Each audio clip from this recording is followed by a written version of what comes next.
I want to touch on what we started our conversation with today, which is obviously your journey and getting into this field. And you had mentioned briefly PCOS, Polycystic Ovarian Syndrome. Yeah. Do I have that right? I honestly had not heard of this until I found you on Instagram and I started doing the digital deep dive on you. And I was like, what is this that she keeps talking about? PCOS, PCOS, like what is going on? And why is it such a big deal? Or is it a big deal? Is this something that you see in a lot of your patients? Yeah, I will tell you that I started my practice only working with women who have PCOS. And that's because I myself went through it and I understood how hard it was to go through it and how hard it was to find someone who could give you reliable advice or help or guidelines to getting better. Mm-hmm. And so in my time when I was struggling with my symptoms, I went to see probably 7 or 8 different naturopathic doctors. And I still didn't really receive like this concrete answer of what's going on with me, what should I do, how can I improve? It really took me going to school and doing my own research to do that for myself. And so that's exhausting though, for the average human, you know what I mean? It's exhausting. And I guess like I was built for this. Right, yeah, I guess so. I'm relentless. Like when I'm struggling with something, I'm relentless to figure out a solution. And so that's what happened there. And it's somehow, it made its way into my career. And so yes, like this is a very common endocrine disorder, so a hormonal disorder or imbalance, you can call it, that affects more women than you know, I should say. Yeah. And a lot of women might not even realize that they have PCOS. I was doing some reading, that it says like the average woman probably ends up being undiagnosed. Yeah. Who has it? Yeah, and they might only find out one day when they're trying to conceive, let's say. Oh, okay. Or they might find out one day when their period just completely disappears. So yeah, it's definitely common. And what am I looking for? You know, you said obviously like if I can't conceive, maybe that's where they go. Do most fertility clinics even test for that? Do you know? So they definitely test.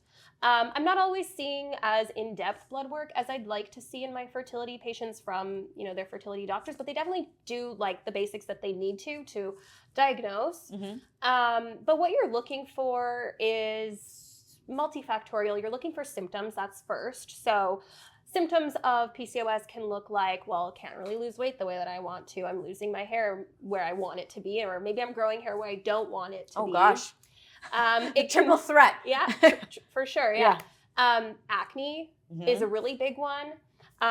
What else? Irregular periods. Like your period doesn't have to be missing. It can just be that you have elongated cycles. Or maybe you're only getting a period every other month, right? Like that is another sign that we're looking for. When it comes to testing, what I'm typically looking for is, well, how are your what we call androgens doing? Mm-hmm. So things like testosterone.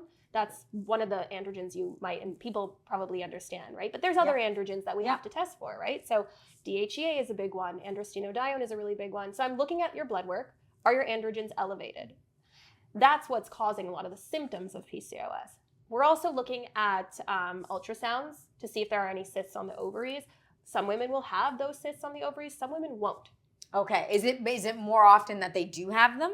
That's a good question. Yeah. You know what? I will say that a lot of women don't actually get ultrasounds when they need to. But you know what? It's almost like 50-50 from what I see. Okay. Some women do, some women don't. But I'm not ruling out PCOS yet. Okay. The other truth is that a lot of things can look like PCOS with similar symptoms, but they're not PCOS. And that's why testing is so important. What looks like PCOS that isn't? It's or just other like you might say like, well, you have skin issues, but that's not necessarily related to this. Or well, exactly. Like for example, your skin is breaking out, and I have women come to me like this all the time, and they're like, I definitely have PCOS because my skin is horrible, and I'm like, wait, right? Let's just self-diagnose. Let's do some digging and test your other hormones. Let's see how your gut's doing, because your skin can be breaking out because of your androgens being elevated, but it could be your estrogen being elevated, your progesterone could be too low. You could have a variety of overgrowths, like for example, a fungal overgrowth in your gut that could be driving this for you. And so that's what I mean when I say a lot of these symptoms can look like PCOS, but they might not be. Any type of symptom that is, or long-term symptom that like is more scary, I want to say, like Because obviously a lot of people, they'll say, yeah, I have acne, but like I'll live with it. Mm-hmm. You know what I mean? That's not necessarily like we talked about when you're younger. Obviously Yeah. that seems like a bigger deal. But then the older you get, you're like, Yeah. okay, yeah, I'm an adult that has acne. Like it's Right. not that serious. Yeah. Maybe they don't even know if they can or cannot conceive. Anything that's kind of like, look, you definitely want to make sure that you at least get tested for this type of thing because it could cause XYZ. I don't Yeah. know enough about it. Yeah. That's a great question. And yeah, so like, for example, let's go back with the acne example that you have there. It's like, well, are you experiencing a lot of acne because you're also insulin resistant? Like when it comes to PCOS, we have all of these elevations in those androgens, right? And the reason, well, we have to find out the reason why that's happening. And a big reason why I see that happening is because women are insulin resistant. And when you're insulin resistant, you're not just going to have a hard time losing weight. You're not just going to have acne on your face. Like this is going to impact your metabolic health. And this is going to impact your metabolic health for the rest of your life if you don't get it under control. You know, a lot of women who have PCOS, they also have diabetes or they're on the road to diabetes type 2 specifically, right? And so definitely like these things can affect your organs. They can cause organ damage in the long run. And they can lead to a variety of cardiovascular events if you don't take care of it. Right. So yeah, for sure. If you don't look at that underlying cause, who knows where to lead you? Oh my gosh. Okay, so when you finally figured it out and you did all the research and everything, what was your plan of attack from that point forward? And is it something that like if you have it, you live with it forever, or is it treatable? Okay, so good question again. Yeah. So yeah, for sure.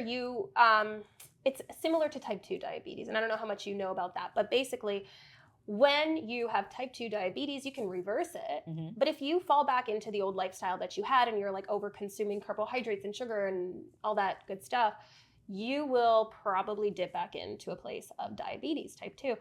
Same thing with PCOS. So we can reverse your symptoms, but we cannot just eradicate them for good and they'll never come back. Right. Because we can reverse them by changing your lifestyle, your diet, and all of these factors. If you fall back into what you were originally doing, with time, you might end up there again.